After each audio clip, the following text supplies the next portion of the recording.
awesome people, this is Yash, and in today's video I will be talking to you about my favorite apps on my iPhone. So let's roll the intro.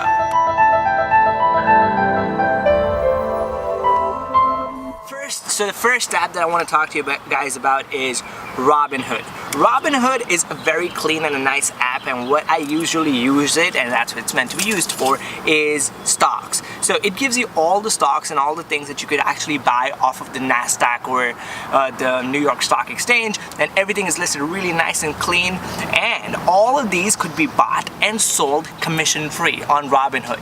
So this is one of my favorite apps. This is #1 app in my list because I am learning so much more about stocks as I go, and I get to do all of this for free, so I know I could buy, I could sell, so it's pretty cool. So let's say I want to check out Apple, so I'm just gonna click through and put Apple up top.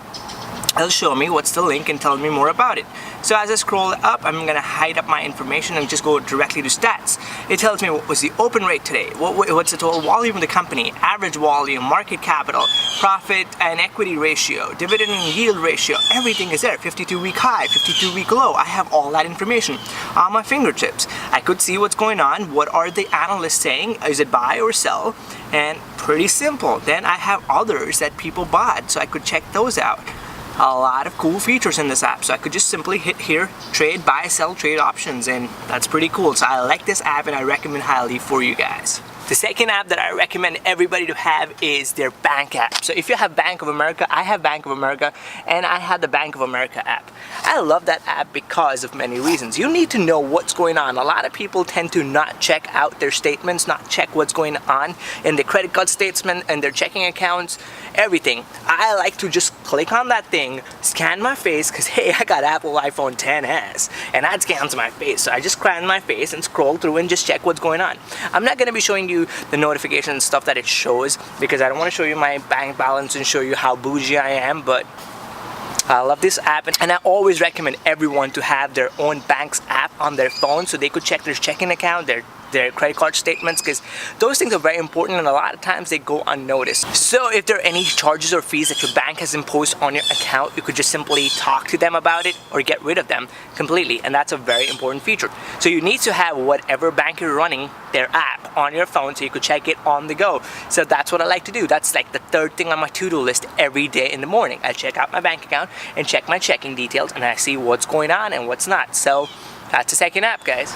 So yes, I told you about ToDo List, and I want to tell you that I love ToDo Lists. So I make my own list and I talk about things that I like, I don't like, and what I want to do, what I don't want to get done, including everything from cutting my nails to going to the barber or actually getting big enough things done, or like actually making an ad campaign or doing newsletters. Anything and everything, including a meeting, my haircut, anything and everything is on my to-do list. And the app I use for that is pretty simple. It's called ToDo List, and I totally love this app. I'm not actually paid or sponsored by that app. Not that I mind if I'm getting sponsored or paid. If you're watching this and you want me to actually go ahead and talk about your app and you think I'm bougie enough to do that, go ahead and hit me up. I would like to do that. Anyways, ToDo List is my app that I personally love for a lot of reasons. I'm not a premium member, I'm just a regular member. I put everything in there. It's pretty simple to make a task. I just click on the plus button. It asks you what you want to do, when you want to do. Just go ahead and type. I want to do gym day, and gym, I'm gonna hit chest today. So hit just that, hit that button, and it's right there in my list. Once I'm done doing that, I just scroll it to the right and it's done.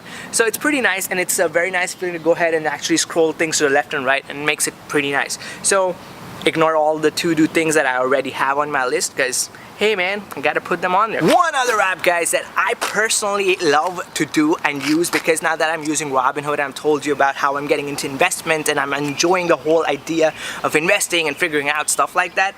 The app that I personally like is Yahoo Finance, and I personally think that is one of the best apps out there with finance related information or finance related updates that you could personally put into user right away. So the app is pretty simple, the logo is pretty clean, so I just click right on it and it actually tells me what's going on, what's the position of the Dow, NASDAQ, and S&P 500, what's the index is doing, what's going on, and all the new cool information is always on the board. It tells you what are the cool new things going on. Why is Amazon making money, not making money, losing money, and talks about everything. I try to skip the sponsored links because that's how they make money, so I don't really care about them. like those links, not Yahoo Finance. I want them to stay in business because they come up with some great information, and I love that. And that's simply, if you want to see what's going on with Twitter, you just click on it and read the article. And it was pretty young. This article's pretty new, so you could actually check it out. It's pretty cool information, and I personally love this app. And it tells you so much more. It tells you market predictions. It tells you about what the companies are doing. So from the time I started investing some time into Yahoo Finance, I've been doing pretty good with my finances because now I have a better outlook, more images, more things, more actual intel and details about things that are going on from the researchers, those who actually spend a lot of time doing this, because this is my part-time side gig. So investments are pretty cool with Yahoo Finance, so I use that. One of the next apps that I personally love, and I just cannot imagine my life without it at this point, is Google Translate. And I know it's not a young app, but it is a great app.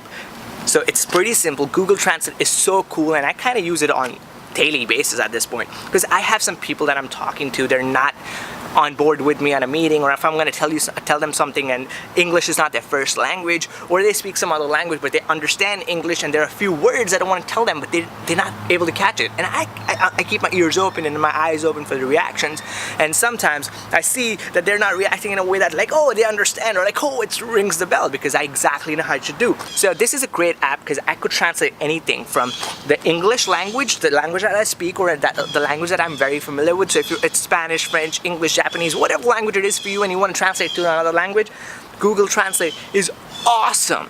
And what I could simply do, I could just put in and it'll just translate that into the other language. It could even hear things out and actually translate that by hitting the conversation button. So I could just talk something and it translates that to French, or Japanese I mean in this case. Okay, so if I was to show something to the camera, it would actually translate that into Japanese. So let's show this, what I have over here, and transferred my course into Japanese text right there, which is amazing. And I personally think if you're not using Google Translate, even if you're not really dealing with a lot of people those are doing like a lot of different things, I personally recommend using Google Translate a lot, or having the app at least, because you don't know what you're gonna do. So if you travel the world, or if you go talk to different people those who have different languages that they use as their main mother tongue per se, it's gonna change your life for the better. You're gonna love it and you're gonna thank me. The last and the final app that I want to talk to you guys about, it's not obviously paid. It comes with your Apple iPhone if you have an iPhone, and you could always download like free apps on Google Play Store or the Google Play Store or App Store obviously. But one of my favorite apps that people I personally think really don't use it enough and don't even know has so much functionality, that is the Notes app.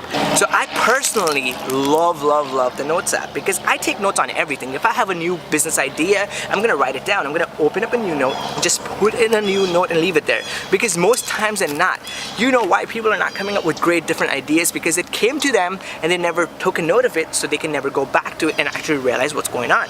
I do not want to be counted in that statistic, so I want to actually take notes of things that happen to me, or if I have a new idea, or if I have like, okay, cool, this is a good video idea, I put it down there and actually work on it. If someone's talking about a cool movie, I take notes on it. So it's pretty simple. You could take notes and you could even mark it down, and you could really write it down with it. You could highlight what you want. You could change colors. Pretty cool. I like to do my notes like that because it's really nice. It keeps me engaged, and I like to see my own notes and go back, read them, and I try to take notes on this every day. So if you don't have a to-do list, you could also make a to-do list on this Notes app. But I like to do it on Todoist, the app, because it's pretty cool. It's pretty simple for me, and I like the whole feeling. When I swipe it to the right, it turns green, it's done, and I'm happy about it. So guys, that concludes the end of the video. So we're done over here. These are the 6 apps that I personally love, and I think you guys could really use them to your own advantage. And we're gonna kill that bird tomorrow. No. Hey guys, whoever loves birds and is about to unsubscribe me, don't do that. I'm not gonna kill that bird. I'm gonna let him go. Anyways, take care, peace, goodbye, and let me know if there are any questions that you have, and subscribe to this channel and watch my other videos because they're cool content. If you have any other videos that you would like me to discuss, go ahead in the comment section and let me know, and I would love to do a video for that. Until next time, take care, peace, bye-bye.